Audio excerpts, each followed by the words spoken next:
ជំរាបសួរបងប្អូនទាំងអស់គ្នាសម្រាប់បងប្អូនដែលចូលចិត្តទិញអីវ៉ាន់ខចំណាយពេលច្រើននៅក្នុងការទៅទិញបន្តិចទៅទិញបន្តិចដើម្បីទិញអីវ៉ាន់ដែលបងប្អូនចង់បានធ្វើឲ្យបងប្អូនខាតពេលច្រើនមែនតើអញ្ចឹងឥឡូវនេះខ្ញុំនឹងមកប្រាប់បងប្អូនពី app មួយដែលបងប្អូនអាចទិញអីវ៉ាន់ច្រើនមុខនៅក្នុងពេលតែមួយនិងមានសេវាកម្មដឹកជញ្ជូនយ៉ាងរហ័សទាន់ចិត្ត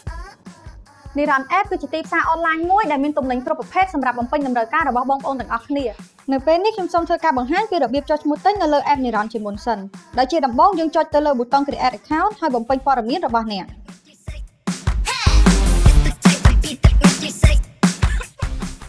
ស្វែងរកផលិតផលដែលអ្នកចង់ទិញពិនិត្យព័ត៌មានលម្អិតរបស់ផលិតផលរួចចុច add to cart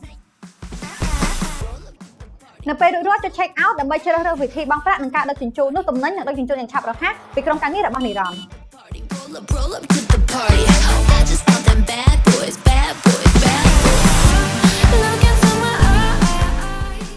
ងាយស្រួលបងប្អូនឥឡូវនេះបងប្អូនអាចទិញផលិតផលក្នុងស្រុកនិងផលិតផលបរទេសបានយ៉ាងឆាប់រហ័សនៅក្នុងនិរន្តរ៍ Marketplace ទិញយកកម្មវិធីនិរន្តរ៍ Marketplace ឥឡូវនេះរីករាយជាមួយនឹងការទិញទំនិញយ៉ាងឆាប់រហ័សនិងងាយស្រួល